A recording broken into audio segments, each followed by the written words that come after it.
I get this question all the time.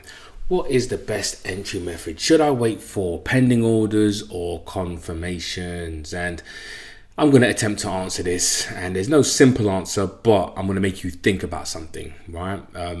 So one of the things I have to get out first of all, is that a lot of traders confuse the entry with the strategy. The entry is not the strategy.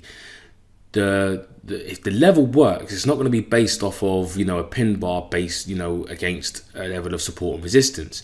The markets move based off fundamental value, risk sentiment, supply and demand, order flow, and liquidity, and the avoidance of slippage, which is iceberg orders and market manipulation. The entry and your entry that you choose is a reason to enter. It's not the reason that markets move.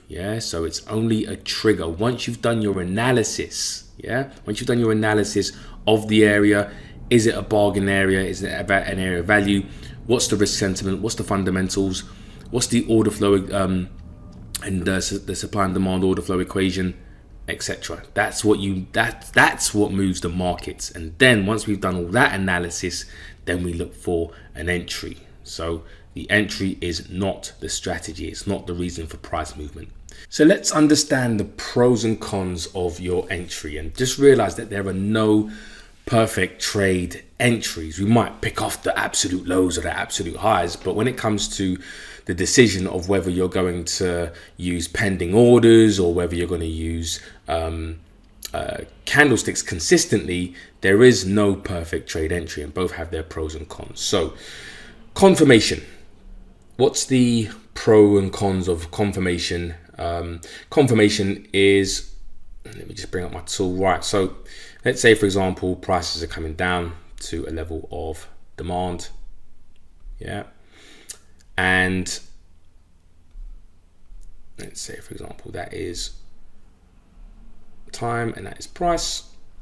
Now there's a level of demand there, and you're waiting for some confirmation here. And let's say your confirmation, for example, is a pin bar. Brilliant, excellent. You see a pin bar, bullish pin bar, closes at its highs. Excellent. You put your entry there and you put your stop loss below there. Now let's say, for example, you place your pending order. As we know, pending orders, let's say, for example, that might be 10. You may be getting in at exactly 10, whereas a confirmation, waiting for confirmation, you may get in at somewhere like 12, whatever this is, if you know what I mean. But you're getting in at, I would say, a worse price, but the pending order, if you pick it off correctly, you can get in some really, really, really good entries and some really kind of tight stops as well. You can have tight stops on the candlestick as well, but with the pending order, you can really pick off the absolute at certain points. If you get lucky, you can pick off the absolute highs and absolute lows of moves when they come in, and that is really the appeal. But also with one of the pros and cons, obviously, cons of not waiting for confirmation, is that price can blow straight through. So let's say, for example, and let's clear this. Prices are coming down to a level of demand, and as we know, prices could just keep going straight through. You place your pending order somewhere within that demand zone, you triggered in, and then prices can keep going down. In this sense, the pending order entry you would have lost, whereas the confirmation entry candlesticks, you wouldn't even be in that trade, so you keep your money in your pocket. Another pro and con of the pending order is that you might have, again, prices come down to a level of demand, and let's say, for example, you think that prices are going to come down to here. Prices come all the way down here into this demand zone, and then you get like a nice pin bar here, there, and the candlestick trader, confirmation trader, buys there, and your pending order was just below there, and then you don't get triggered in. How many times has that happened to you?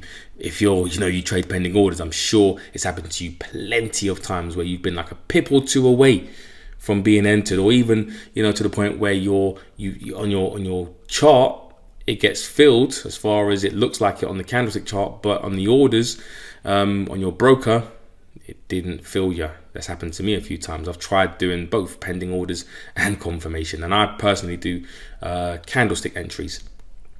But again, there's a pro and a con to that, where you may miss trades. So confirmation, you get in maybe at a worse price, right? And even confirmations, you don't always win those trades. Pending orders and confirmations may lose trades. It's just part and parcel. As we know, this isn't the reason why the trade would have worked out. It's just a reason for entry. But one of the things you've got to do is understand the pros and the cons of each method that you're going to be entering.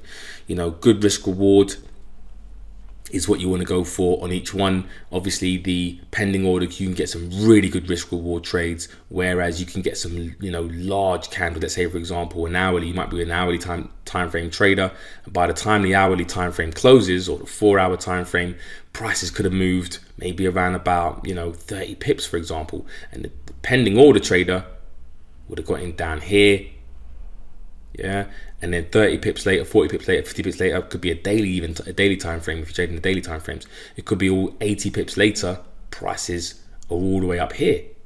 And then your risk reward now, you're thinking, oh man, I got to risk 100 pips because you got to put 20 pips up below the low. Whereas the pending order trader maybe only risks maybe something like 20 pips, if you know what I mean. So again, you have to be comfortable with that. And also the number of potential trading opportunities. So again, depending on the time frame that you're trading. So let's say, for example, you're going to see, if you're trading pin bars on something like a 5-minute time frame, you're going to get a lot more opportunities to trade these candle formations within a level of demand, for example. And you might get one, and then you might get prices come down and get another. It might stop you out. And then you might get some more price action, and then price might come down even further within that demand zone. So as you know, 5-minute time frames are very, very choppy, and you'll see plenty of pin bars and engulfings and reversal type candles. So you have to be comfortable with the fact that you may not pick off the absolute lows the first, second, or even third time. You might pick off the lows the 4th and 5th time, 6th time, if you know what I mean. Because how many traders, have you seen, how many times have you seen where and been in a situation where you've entered two trades, and then all of a sudden it's like, this trade is over. And then you get another pin bar right at the lows, and then all of a sudden you don't enter that one and it goes in your direction. So you have to understand that the lower the time frame, the more chances you may have to take in order to to potentially enter those trades, or not even enter those trades, but for this trade to potentially work out. Whereas on a daily time frame chart, it's rare that you're going to get multiple pin bars. Very rare that you get multiple pin bars, 2 pin bars, 3 pin bars in a row. So, and that may be the one chance that you really need by the end of the day in order to want to enter into a trade. So again, number of potential opportunities. Just because you've got a lot of opportunities doesn't make it any better or worse. And you have to accept that you just may or may not get into every trade. That is the main thing. You may or may not get into every trade depending on your candlestick formation. Not every level is going to produce an engulfing candle. Not every level is going to produce a pin bar on your chosen time frame. You will miss trades regardless of what you decide to do, whether it's you're waiting for confirmation or you're waiting for pending orders. So once you understand the pros and the cons, be consistent. Don't chop and change. Don't start because you miss a couple of pending order entries because price didn't come up to your level. Don't start now saying, all right, then what I want to get involved in candlesticks. Do whatever it is you're back testing, do that. And whatever you're comfortable with, and that's how you want to enter, then do that. But also what you want to do is choose a few entry methods. Don't do, one sometimes candlesticks and sometimes pending orders, because that's that they're kind of diametrically opposed. If you're going to choose candlesticks, for example, choose a couple of candlesticks. So let's say, for example, if I see an engulfing and a pin bar, those are the two that I'm going to enter. Choose a couple of time frames, and time frames is quite I had a question today in the group from someone who asked me about if you've got, if you work a 7 till 5, then what's the time frame? What's the best time frame to trade? And the best time frame to trade is really based on your availability to trade. The way that I trade, for example, our analysis is done days and even weeks in advance. When prices come back to a level of supply and demand, all we're looking at then is confirmation entries, and to make sure that the fundamentals are still in play, or the sentiment is still in play, that for our chosen pair, whether we want to be a buyer or a seller. But the technical analysis was done days and weeks in advance. So I say that really to make you understand that if you're trading, if you've got a job, for example, and all you're looking for example, is an entry, because you've done your analysis previously, in the past maybe day or two, then if you can, get to the toilet, have a toilet break or a little meal break or something like that at a certain times of the day, then if you can do that every hour, then why not trade the hourly? If you can't do that, if you can only do it every 4 hours, then trade the 4 hourly. If you get custom time frames that you can do it every 8 hours, then do it every 8 hours, for example, or 12 hours, right? Your time frame of trading and entering trades should be based on your lifestyle, never the other way round.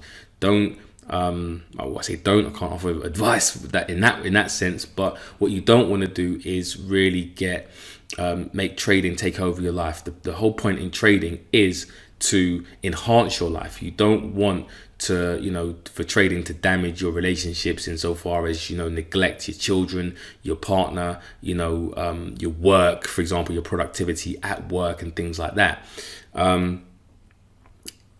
Make trading around your lifestyle. It's unfortunate that sometimes you do want to trade the 5-minute chart and you've got a day job. Unfortunately, it's just not going to be possible. But it doesn't mean that you can't make a profit. There are day traders that trade the daily and the weekly that are very, very, very profitable. So it's not just about the time frame. It's about just having the right strategy anyway in the first place, and then what you're looking for is the entry. So the strategy first, then the entry. And also as well, keep your entries simple, keep them consistent.